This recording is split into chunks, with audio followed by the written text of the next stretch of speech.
Hi, everyone. Welcome to Poet. I'm Radha Marcum, and today I have the absolute pleasure of talking to poet Mary B. Moore and editor Luke Hankins about Mary's forthcoming book, Dear If. Before I introduce you to today's guest, I want to invite you to become a subscriber of the Poet newsletter on Substack. Just go to poettopoet.substack.com and you can subscribe for free. In it, you'll find interviews like this one, plus helpful tips and ideas on writing and publishing books of poetry. So like I said, today I'm thrilled to be introducing you to a poet that I recently met and absolutely adore, Mary B. Moore. Mary B. Moore has 3 books and several chapbooks. Dear If is the latest book. It's forthcoming from Orison Books in April 2022, so pretty soon here. Other books include Flicker, which was the winner of the Dogfish Head Prize in 2016, The Book of Snow, Cleveland State University Press, 1997, and her prize-winning chapbooks are Amanda and the Man Soul, Eating the Light, and her poetry has won numerous awards from Nell, Terrain, Asheville Poetry Review, and Nimrod's Pablo Neruda contest in 2017. Poems have appeared lately in Poetry, Prairie Schooner, Gettysburg Review, Birmingham Poetry Review, Nell, Terrain, the Nasty Women Poets Anthology, several Orison Books annual anthologies, and Fire and Rain, Eco Poetry of California. A retired professor from Marshall University, a native Californian, she lives in Huntington, West Virginia. So Mary, welcome. Thank you. And Luke Hankins is the author of 2 poetry collections, Radiant Obstacles and Weak Devotions, and a collection of essays, The Work of Creation. A volume of his translations from the French of Stella Bunitsky-Radulescu, A Cry in the Snow and Other Poems, was released by Siegel Books in 2019.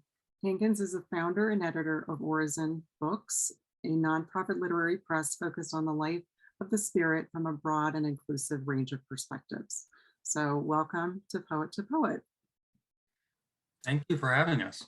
So I'd love to start off with a question for Luke, which is, you are seeing many submissions in various forms for the press. What drew you in particular to Dear If? What struck you most about the manuscript?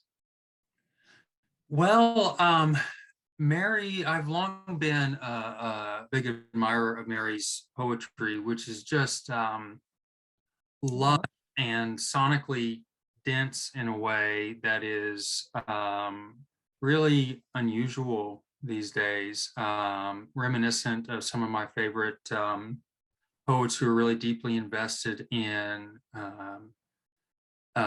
wordplay and sonic elements like Hopkins, Dickinson, poets like that. But Mary brings it very much into the present moment, but retains that deep investment in the potential for playing with language in a really profound and effective way. I have encountered her poems for many years. In addition to running the press Orison Books, I'm an editor at Asheville Poetry Review. We've published her work in that magazine, and she has submitted work to various Orison Books opportunities over the years, and was twice a finalist for an annual book prize, although those manuscripts didn't end up being selected by the judges. I just, following her work over the years, I just knew how unique and powerful it was. And I actually ended up making a decision to offer to publish her book outside of our regular submission opportunities. So basically what I did is I knew she had an amazing manuscript. I had seen it in a couple of different forms through the Orison Prize entries. And I knew that in order to publish it, I did need to raise a little bit of money through the press. So I actually sort of went behind her back and started raising some money in order to some pledges, but raising some pledges, assuming that Mary, accepted the publication offer that I was hoping to make if I raised enough money. I wrote her about it and asked her if she was interested in publishing. I'm so grateful she accepted, and we continued raising a little more money to do it. And so it's a bit of an unusual publication story for a manuscript, but I just fell in love with her work over the years. I wanted to make it happen. Our press, nonprofit press, so we do have to raise money. And this was just one particular way that we raised money to publish a particular book, just because it's such wonderful work. And that's the story. Well, that's amazing. I'm so moved hearing that. Hearing you say all that. Thank you. I feel like crying. Thank you. It's such a labor of love, right? On both sides, between the press and the author's work. So Mary, maybe let me turn it to you, and just acknowledge what a journey that it takes to get a book to this stage. The development of not only the work, but the relationships that are built in the process of sending work to various editors in various capacities. So congratulations on that. Thank you. I'm so pleased to be with Orison. I really am. Yeah, very lucky. So would you mind telling us just a little bit about the book's, the process behind the book? So before it got to Orison and, had this match made and, little slice of poetry heaven. How did it start? Where did the poems begin for you? Well, the poems began this is a different process for me. I usually, I shouldn't say that, but it's a different process for me. I started the poems in April of 2018 when I did a private marathon by myself. And you mean a poetry marathon or an actual marathon? Yeah. Can you give us what does a private marathon look like? Okay. It's a poem a day, and you commit to writing a poem a day, even though you don't feel like writing that day. And even though you write not great poems many of the days, but you commit to doing that. And about the 5th day, truly there's a gap here in my memory, but early on, let's say the 5th day, I realized that for years I've been talking about God without really addressing it directly. And so I gave myself permission to do that. And about the same time, I picked up something. It wasn't a poem that said, dear something, and it wasn't a name, it was a word. And since I'm an agnostic, and have nostalgia for belief, I think, would that be a way of saying it? Absolutely. I decided that if was the name of God in this manuscript. And so once I got the concept of dear if, the poems just started coming. And the way a lot of my poems do come is from what surrounds me, nature, objects in the house, as well as my reading, and a little bit to Luke's comment. My scholarly field was the Renaissance, and I've always been deeply moved by Donne and Herbert. And I think that's where I get the concept of serious wordplay, that is wordplay that is not meant to be funny, but that is an expression of wit and paradox maybe, but also of depth. So I kept writing them for a month, And then they continued afterwards. And I had a large batch of them. And at that point, so this is happening way faster than most of my collections. So at that point, I decided I wanted it to keep moving quickly. And so I asked Lisa Gett to look at it and see if there was something there. That was my first question. Is this a thing? And my second question was, if so, can you start structuring it? And she weeded it out and gave me a beginning structure. And for people who don't know who Lisa Gett is, she's yes, good. another very fine poet, and is someone who I think a number of poets have worked with to help in this process of structuring. So she's a duende, a poem duende. Poet put it. And a wonderful poet. Yeah, amazing poet. So you touched a little bit on the book's themes. It sounds like it was pretty clear from the get-go. There wasn't a lot of searching in the dark. I think other manuscripts might be a little different, where it's not quite certain what that theme or topic that drives the book and makes it clear is. So that's a really interesting reflection on that uniqueness of the particular process behind Dear If. So anything else you want to say about the book's themes? And so you started with this idea that the book's themes change as you went along. Did you uncover maybe sub-themes or things that you weren't expecting to find? An interesting thing happened afterwards. In 2019, I'm obsessed with the color blue.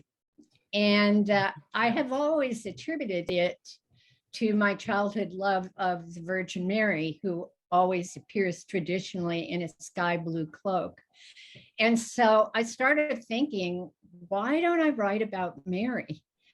And I encountered Mary Zibis in Carnadine, and she uses her name, which I had thought of, but I thought, oh, that's too bold.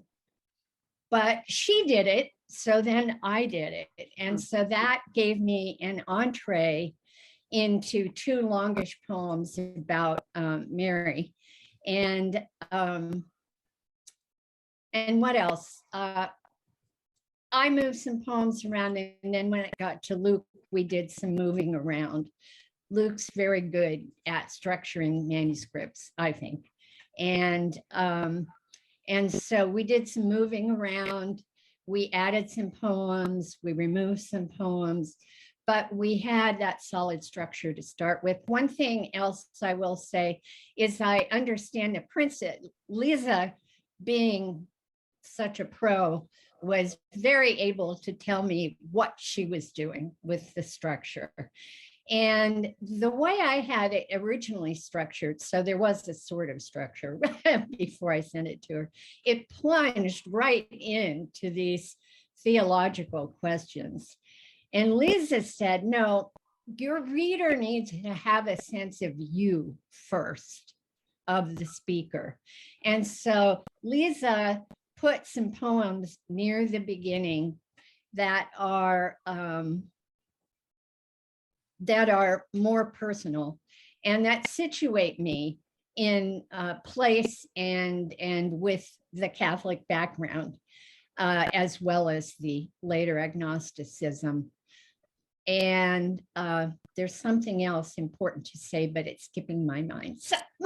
Well, that is such an important, how to start a book, that's such a challenge for so many of us, and because we're not working in, narrative structures that like a novel, fiction book or a novel, we're not sort of handed these sort of devices by which we can, situate the sequence.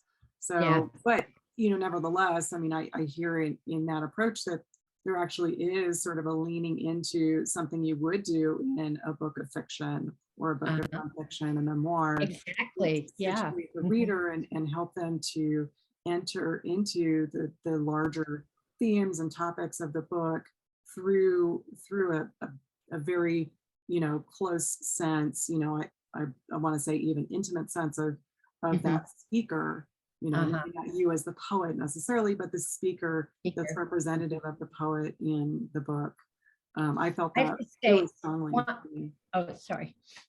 I have to say one other thing quickly about structure is that another consideration is that some of the poems do play with language in a way that makes them a little more complex for some readers. And I think that was also behind her structuring. She wanted the earliest poems to welcome the reader in and then prepare them for the little, for the stronger wordplay that occurs later. Yeah. Andres. And some of the structural changes that we made together, Mary and I, other than removing some poems and adding some others, I thought a lot about the theme and variation throughout the manuscript. Sometimes I felt like there were like a certain group of poems that were using the same set of imagery. For instance, Mary is obsessed with birds in a really great way, but sometimes, if you have 3 really obvious bird-centered poems in a row, let's distribute those a little bit through the manuscript. Or poems about her mother, which is another topic of deep concern for Mary, or the more theologically minded poems, distributing the material so that the reader has a little bit more, variation in tone, mood, sets of imagery throughout the manuscript. Yeah. Yes. Wonderful. Yeah. Right. And I like that these a little lot. obsessions, and they've got to be sort of carefully orchestrated. Well, and in some books, you can do quite the opposite, and you might even have discrete sections where one section is all the poems are on one topic, and the next section is all on the same topic. But it's hard to articulate why, but it felt better to interweave the tones and moods and different concerns in this particular manuscript rather than to group them together in discrete boxes. Yeah. And I agree. Seems to me that that's truer to life, the way that we experience, these concerns coming in and out, or the birds, Yeah. Wonderful. So I think I would love to hear you read a poem, if you're willing to, Mary. I'm glad to. Shall I read 2? Yeah, let's just dive in.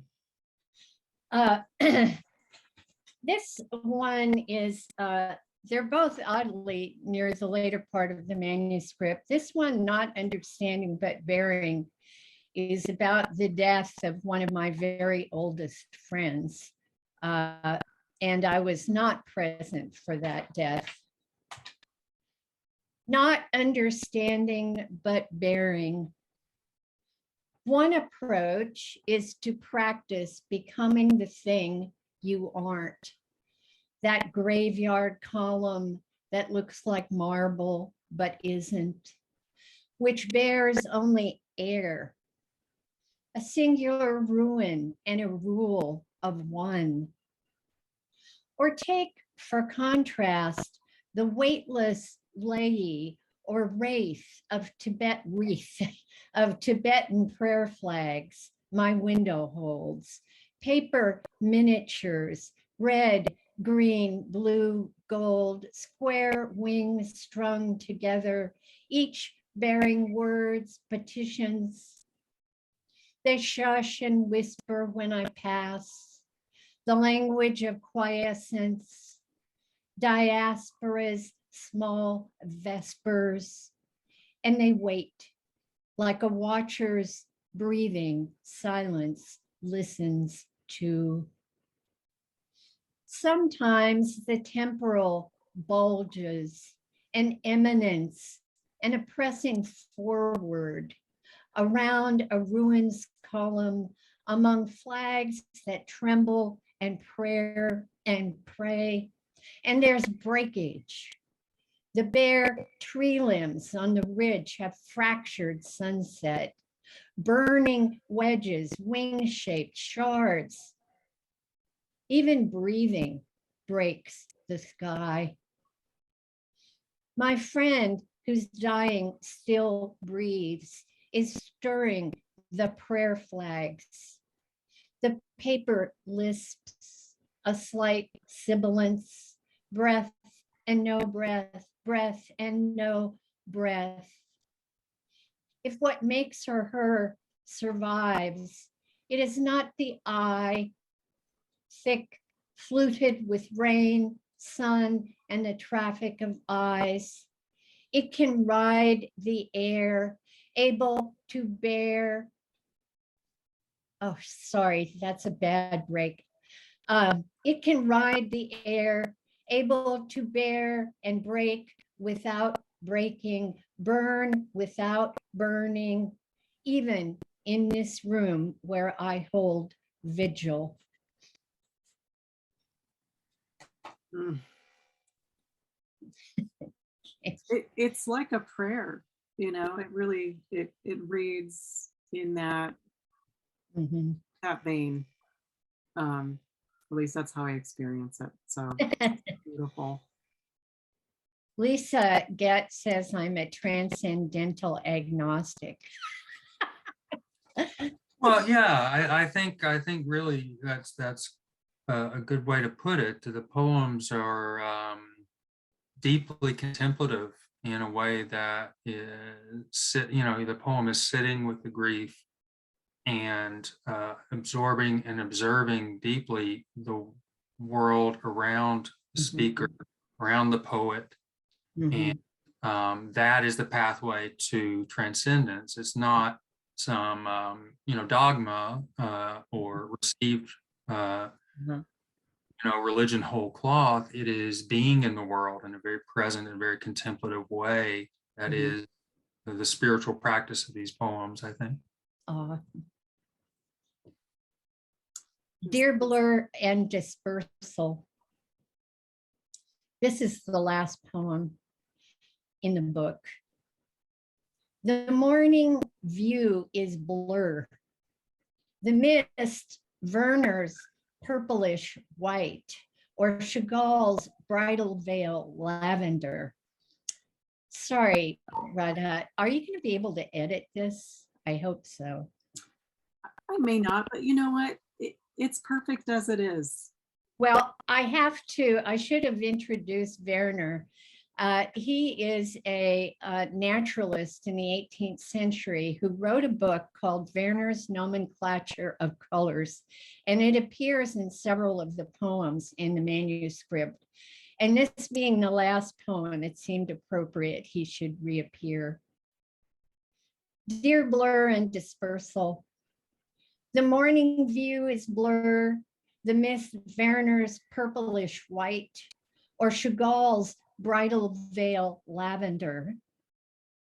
You've married the blues, distance exhales over wooded ridges, polygamous, smeared the white firs filigree, the spruces teal, and reddened red buds pink. It bleeds into you, blushes Werner's carmine red. Colors become what they seem, inbred stuff of things, not skim or skin, but what mouth or wound shows. In church, I saw crucifixions, wounds, red tinged brown, Werner's breast of bird of paradise, and brown disc of common marigold. I'd call it stigmata red. It scalded and held my eyes. And Mary's gold haloed and crowned the figures staining the glass, though it never gladdened them. Today's mist halos nothing, but magnifies the stellar jay's blue.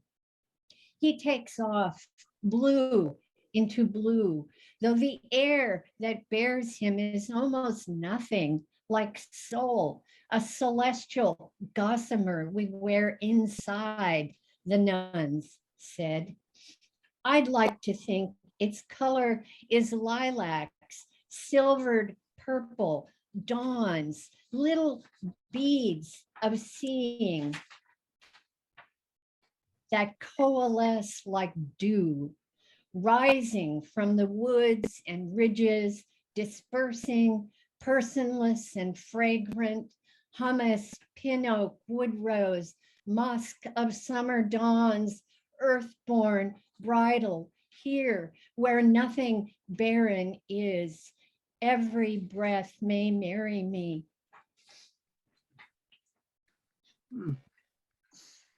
Just astoundingly gorgeous, Mary. Oh, thank you. Thank Really, truly, I'm just in a spell over here.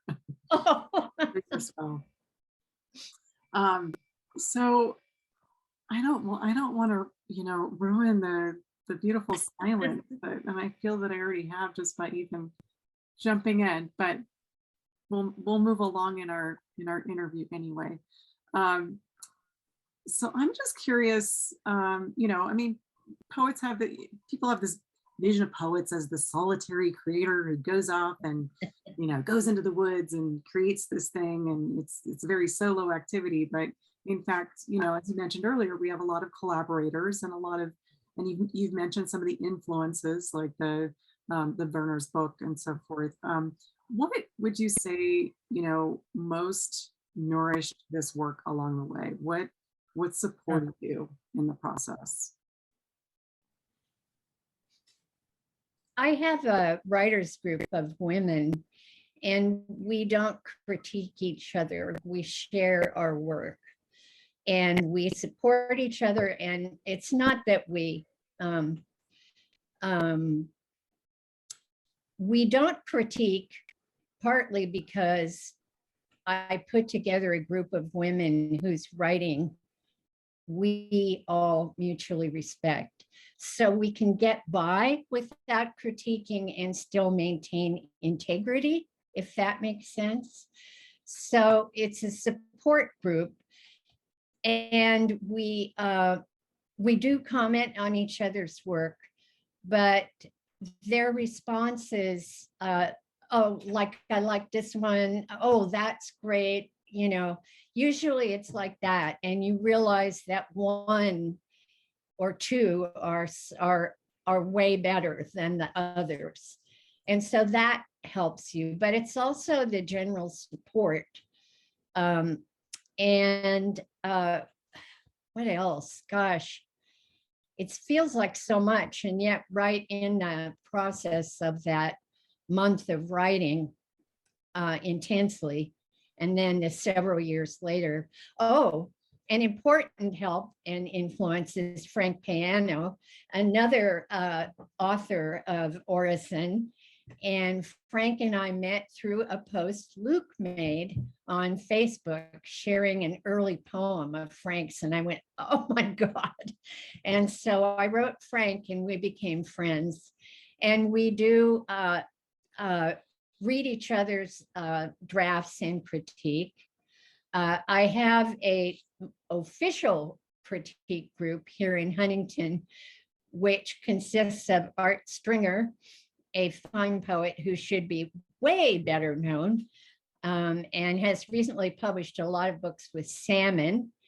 And originally Bob Hill, who no longer lives in Huntington, but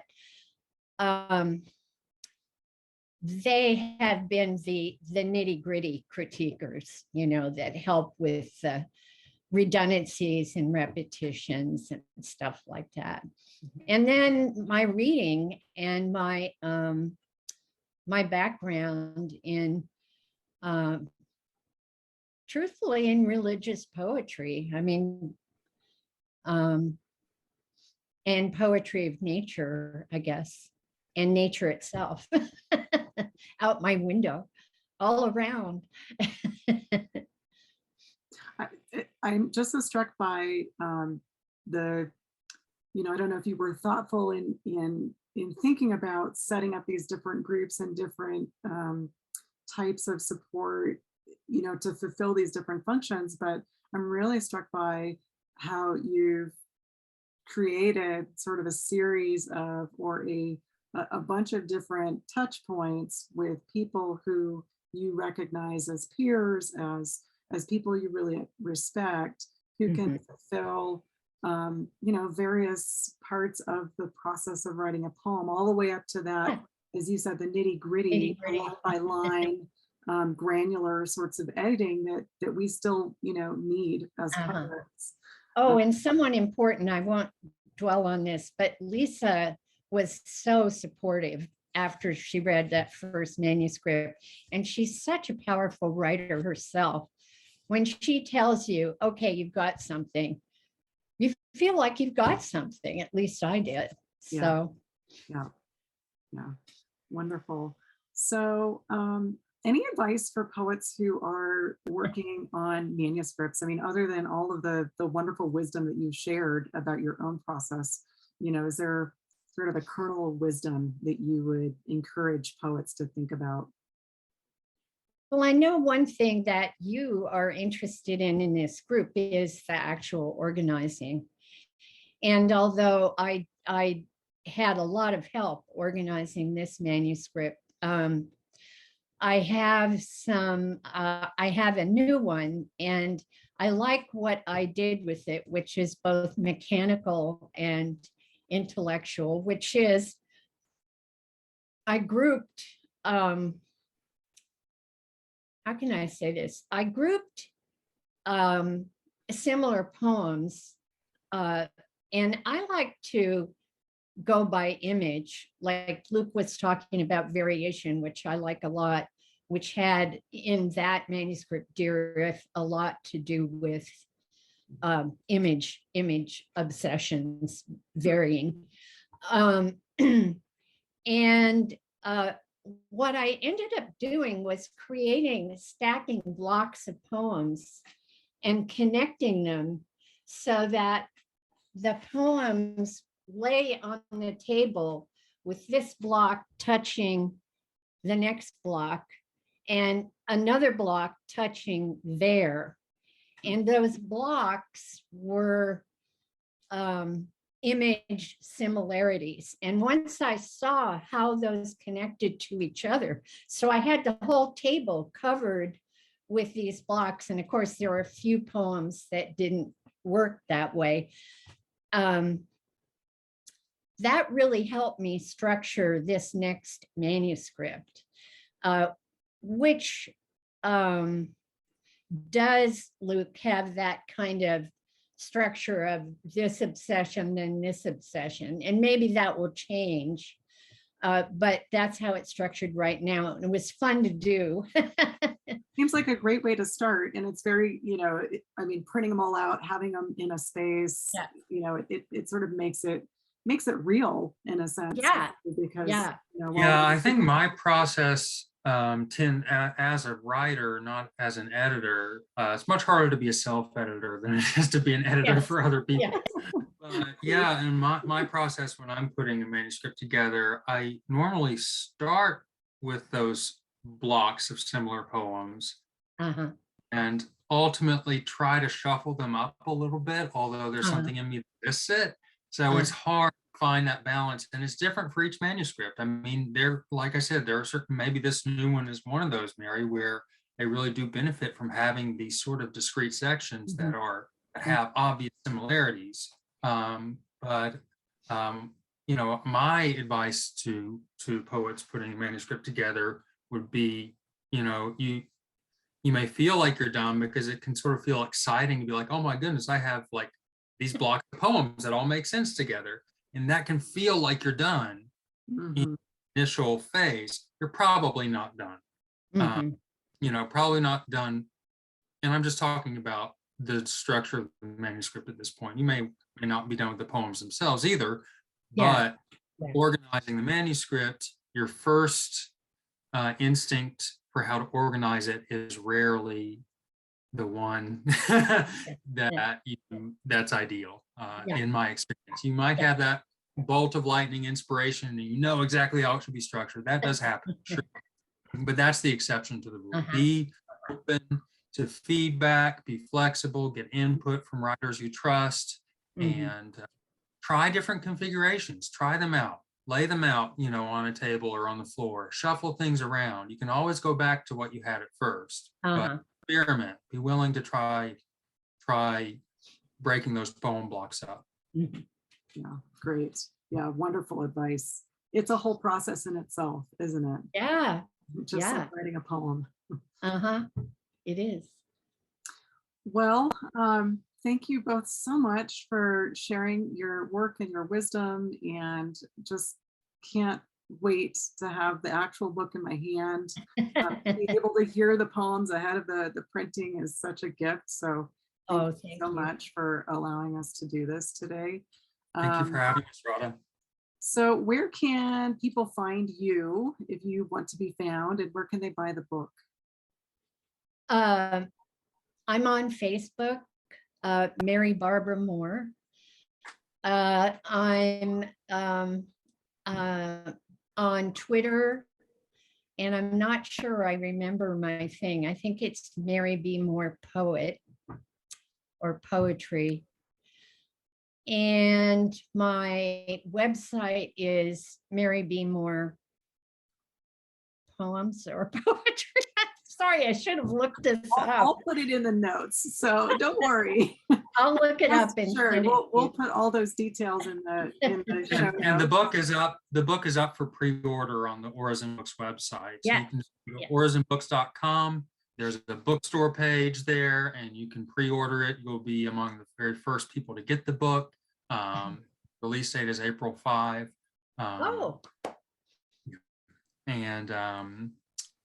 And there are other, you know, please shop around, look at our other titles. Frank Painu's book Obscura is there. Please Orison. Support small presses. Yeah.